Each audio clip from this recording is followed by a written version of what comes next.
ಇದ್ರು, ಫ್ರೆಂಡ್ಲಿ ಆಗಿದ್ರು. ಊಟನೂ ಚೆನ್ನಾಗಿದೆ. ತಿಂಡಿ, ಊಟ, ಡಿನ್ನರ್ ಏನನ ಆಗಿರ್ಬೋದು. ಹಾಗೇನೆ ಸ್ವಿಮ್ಮಿಂಗ್ ಪೂಲ್ ಎಂಜಾಯ್ ಮಾಡಿದ್ವಿ. ಹಾಗೇನೆ ಮೈಂಡ್‌ಫುಲ್ ಗೇಮ್ಸ್ ಇತ್ತು.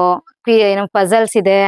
ಹಾಗೇನೆ ನೇಚರ್ ಅಂತೂ ದಿ ಬೆಸ್ಟ್ ಅಂತ ಹೇಳ್ಬೋದು. ಆಕ್ಚುಲಿ ನಾವಿಲ್ಲಿ ಏನ್ ಅನ್ಕೊಂಡ್ವಿ ಅಂದ್ರೆ ಸನ್‌ಸೆಟ್, ಸನ್‌ರೈಸ್ ಹಾಗೇನೆ ಮಳೆ, ಮಿಸ್ಟ್ ಎಲ್ಲಾನು ನೋಡಿದ್ವಿ ಆಕ್ಚುಲಿ. ಹೌದು. ಎಲ್ಲ ಒಂದೇ ಟೈಮಲ್ಲಿ within 2 days we could able to connect everything with nature.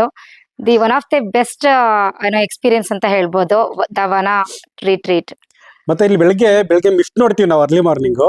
ಸಂಜೆ ಆಗ್ತಾ ಇದ್ದಂಗೆ ಮಳೆ ಬರುತ್ತೆ. ಅದು ಎಂತ ಅನುಭವ ಅಂದ್ರೆ ನಾವು ಒಂದು ಆರಾಮ್ ಚೇರ್ ಕುತ್ಕೊಂಡು ಮಳೆ ನೋಡ್ಕೊಂಡು ಹಿಂಭಾಗದಲ್ಲಿ ಬೆಟ್ಟ ಗುಡ್ಡಗಳ ಸೀನರಿ, ಅದು ಒಂದು ಹೇಳಕ್ಕೆ ಆಗಲ್ಲ ಅಂತ ಒಂದು ಅನುಭವ.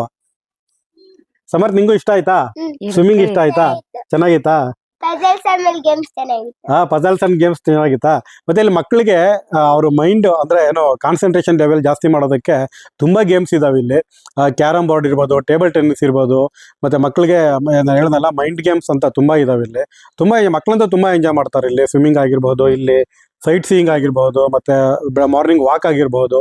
ತುಂಬಾ ಚೆನ್ನಾಗಿದೆ, ತುಂಬಾ ಎಂಜಾಯ್ ಮಾಡ್ಬೋದು. ನೀವು ಕೂಡ ಒಂದಿನ ತಪ್ಪದೆ ಈ ರೆಸಾರ್ಟ್ಗೆ ವಿಸಿಟ್ ಮಾಡಿ. ತುಂಬಾ ಚೆನ್ನಾಗಿದೆ. ಅದೇನೋ ಬಗ್ಗೆ ಹೇಳು. ಹಾಗೆ ರೋಪ್ ವಾಕಿಂಗ್ rope walking ಇದೆ. ಇದೆ, ಹಾಗೆ archery ಫೈರ್ ಇದೆ. ಪ್ಲೇಸ್ ಕೂಡ ಇತ್ತು. ಈವನ್ ತುಂಬಾ ಚೆನ್ನಾಗಿತ್ತು ಆಕ್ಚುಲಿ. ಈ ವೆದರ್ ಅಲ್ಲಿ ರಾತ್ರಿ ಹೊತ್ತು ಫೈರ್ ಪ್ಲೇಸ್ ಮಾಡೋದಂತೂ ಮಸ್ತ್ ಇತ್ತು.